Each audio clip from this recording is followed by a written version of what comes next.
We've spent most of our lives trying to be seen, trying to earn reflection, trying to find ourselves in someone else's eyes. But I think at some point, this search exhausts us. And so we start realizing that no matter how many people admire us, or misunderstand us, or mirror us, none of this feels complete if we can't meet our own gaze with honesty. And that's where I think real peace begins. Not in being seen by others, but in seeing ourselves clearly enough to rest there. Here at Uber Bintegers, we believe that the most intimate thing that we can do for ourselves is to look ourselves in the eye and to stay. See, integrity calls us back to what's true, and intimacy teaches us how to see that without judgment. And that's where worth stops being a question, and now it starts feeling a lot more like your home. So here's the hard truth. I think most of us aren't comfortable with looking at ourselves for very long. So we glance in the mirrors just long enough to adjust, right? Or to fix or to manage. But few of us know how to actually rest there. So when we meet our reflection, we don't see ourselves. We see our story. We see our mistakes. We see our roles, perhaps. We see everything that we've, in essence, tried to outgrow. And instead of compassion, our first reflex often is critique. But what if your reflection is not asking for evaluation, though? What if it's just asking for you to be present in that moment? You see, the gaze you hold toward yourself, it really determines the safety of your entire inner world. If your eyes meet your own and you flinch, you'll spend the rest of your life searching for people who make you feel acceptable. But if your eyes meet your own and you stay, if you breathe through that, if you soften, you start to realize that you were never the problem. And that's what resting in your own gaze, I think, really means. It's the end of auditioning. It's when your worth stops being this performance and now becomes the posture you take on. I think so many of us are addicted to external mirrors, right? We build our identities around reactions. How do they see us, right? What do they say when they see us? How do they respond?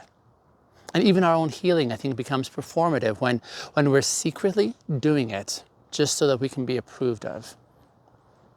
But integrity interrupts this cycle. Integrity asks, who are you when no one is watching? Can you still look at yourself with gentleness? Because until your reflection feels like refuge, you're gonna keep mistaking attention for love. See, there's a quiet kind of intimacy that comes from learning to hold your own gaze without feeling the need to turn away. It's the intimacy of honesty, the intimacy of stillness. It's the intimacy of no longer outsourcing our affirmation. And when you stop running from your reflection, it's then that you stop fragmenting yourself and your sense of who you are. It's then that you stop editing your truth so that you can stay palatable. And it's then that you start becoming whole again. I don't think we talk enough about how hard it is to see ourselves. Not just the curated parts that we present, but the contradictions and the fears and the longings. See, it takes courage to say, yeah, this is me, and then mean all of that, right? Because self-acceptance is not self-praise. It's self-integration. It's when you stop dividing yourself into these lovable and unlovable halves of who you are. And I think that's what worthiness really looks like. It's the ability to see your scars and still say, I belong here. Here's the thing, mirrors don't lie, but they don't tell the whole truth either, I think. They show you the form, but not necessarily the essence. See, you're more than just the sum of your visible parts. You're the story behind the eyes. You're the story, like the quiet resilience that nobody sees when you're alone. And when you start seeing that, it's then that you start seeing it and you stop needing the validation to prove that you actually exist. Because validation is addictive. And it gives you a high every time someone says, "Oh, you're amazing." But you see, when it fades, so does your sense of self as well. So resting in your own gaze means that you're no longer depending on this echo of admiration that you get externally. See, you've learned now to listen to the silence of self-trust. And here's the paradox. The moment you stop performing for approval, it's then that you become far more magnetic, because authenticity carries a frequency that people recognize. But the difference is you're no longer performing to earn their attention. You're just now living in alignment. That's what integrity looks like when it becomes peace.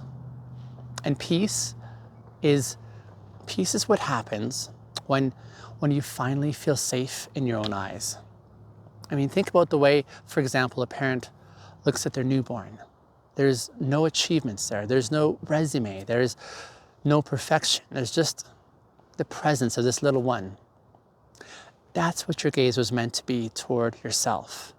Not an evaluation, but this zone of reverence.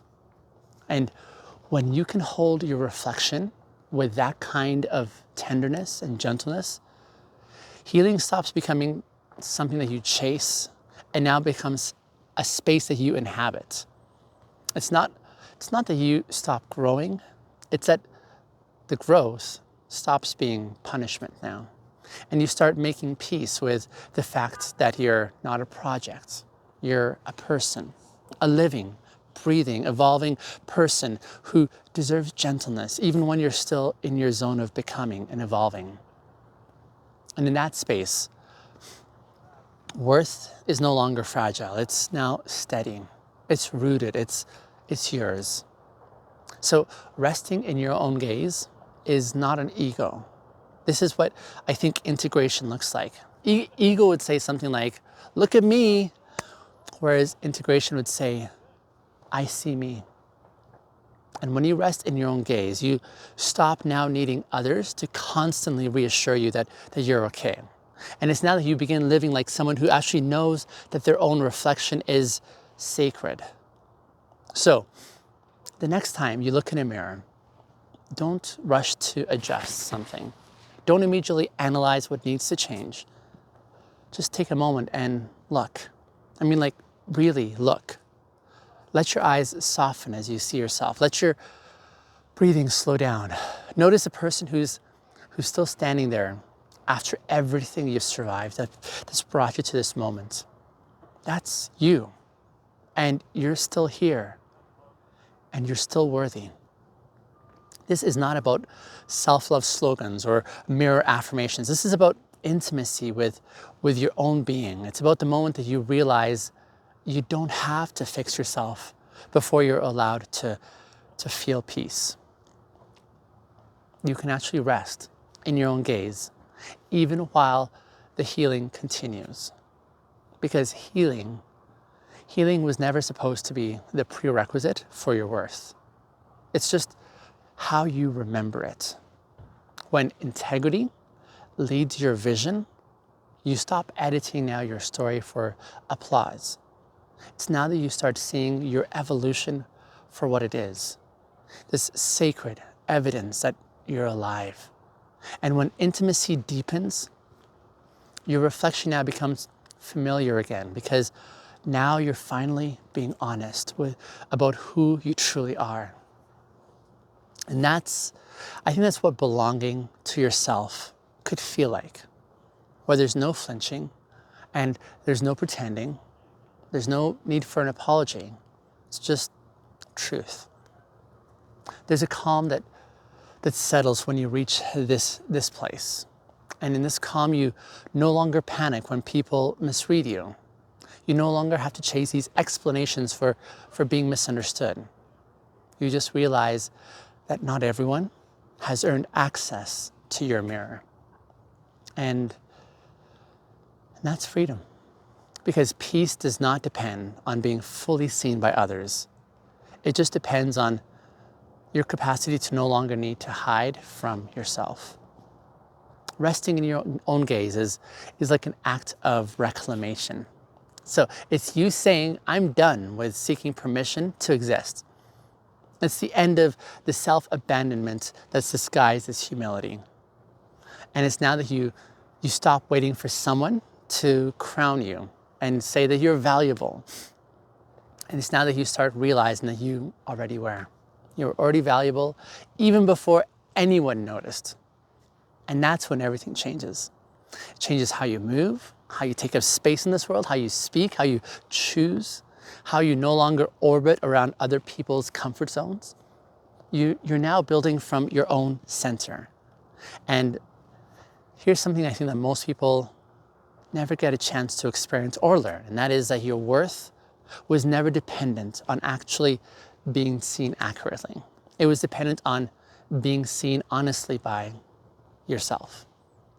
And when you can look at yourself with that kind of honesty, the world's distortions start to lose their power. And then it's here that you stop negotiating your value in this marketplace of attention, and you start living from an internal gaze that doesn't really waver when the spotlight shifts away. Now, maybe this is what wholeness actually could look like. Consider maybe sitting quietly with yourself where there's no noise or no performance or no audience, and you're just feeling okay. There's no high, there's no collapse, there's just equilibrium, just peace. That's the kind of peace that cannot be taken away from you because it doesn't come from being admired. It comes now from being aligned. Tomorrow, the episode tomorrow is you don't have to be chosen to be valuable. And in that episode tomorrow, we're going to explore how to stop equating visibility with worth and how to walk confidently in your own value even when no one else validates it. Because being unseen doesn't mean that you're unworthy. But for now, consider this. Consider how you've spent enough of your years trying to see yourself through others' eyes. It's time now, don't you think, to start seeing yourself through your own with kindness, with consistency, with this clarity.